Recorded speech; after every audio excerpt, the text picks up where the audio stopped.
kahit saan po ako naiimbita ng mga Filipino communities, in fact, 2 weeks from now, meron naman ako sa London, na-invite na ako sa Norway, na-invite ako sa Japan, lagi talaga mas pinag-invite ng Rosa.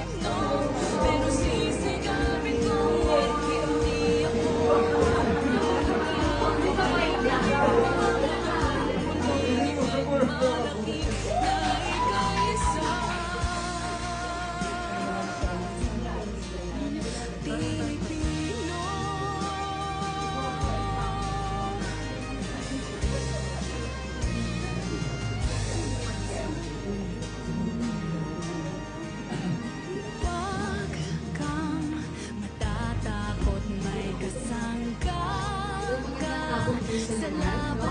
ito sabay na dito sa Museo Pagasa.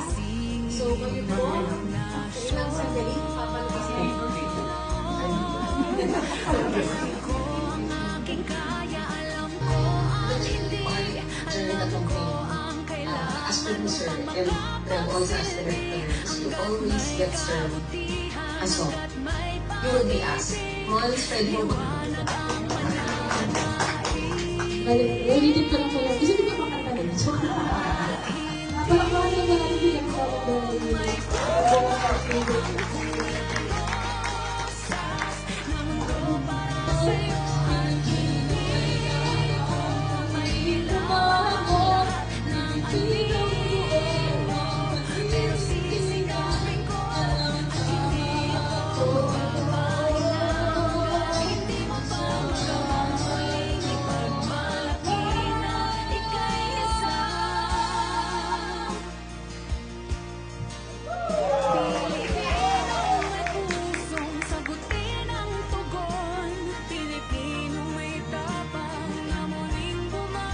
Pilipinong buong paninindigan, alam ang tama at totoo.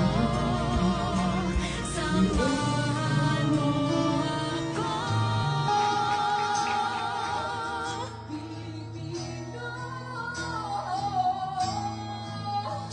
Pilipino, Pilipino ka ng ingay ang hindi.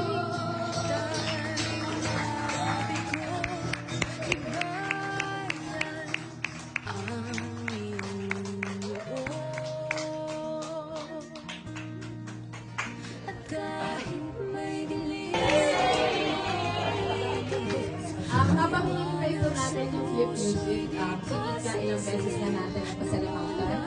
Pero mag-greet tayo sa kanya kasi happy birthday siya bukas.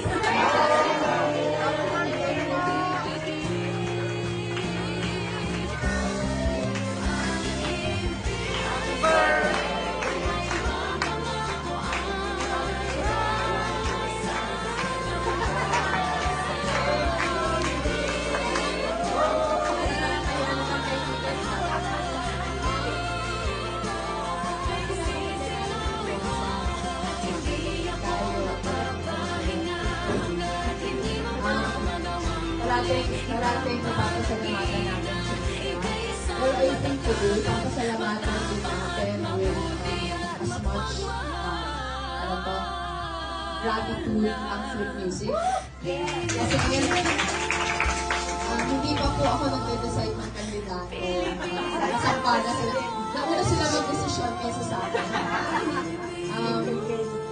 Kabahagi na po sila ng pagkumbinsi. Pagkumbinsi sa akin ako mandidato. Kaya the moment yung October 7 na announcement ko, meron na kaagad tayong jingle. It was because of them. So maraming salamat. Pero nagpapasalamat din ako. Ngayon ko lang napanood yung documentary. Hindi lang na ang daming memories yung bumalik. Pero ako kasi bilang kandidato, ang dami ko nang hindi alam na nangyayari during the campaign.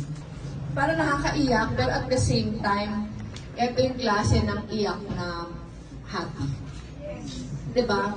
Na despite the loss, alam natin na ang dami nating na-achieve during the elections. Na siguro napupuko lang sa damdamin natin na kinaya natin yun, diba? So kakayanin pa natin.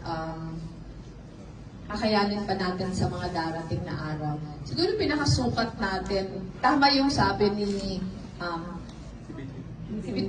Between yung nagsabi na nung pumunta siya sa Berlin, kinanta ito. Ako, kahit saan po ako naiimbita ng mga Filipino communities. In fact, 2 weeks from now, meron na naman ako sa London. Na-invite na ako sa Norway, na-invite ako sa Japan.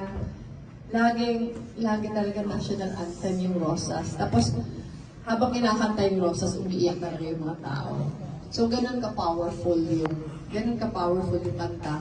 In fact, di ba, 2 weeks ago, kinanta ko siya ni Vice Ganda sa So, gusto sabihin, pag kinakanta yun, parang ano siya eh, parang kanta siya na nagpapakita na handa tayo paglaban yung bayan natin. Diba? It was not about me at all. Pero yung pag nararamdaman mo, parang all season siya. So, nagpapasalamat kami tayo lahat, hindi lang kay Nika, pero sa buong Flip Music family. Hindi niyo po alam kung gaano kagrabe yung contribution niyo. Hindi sa kampanya, pero sa tampayan natin. So maraming salamat.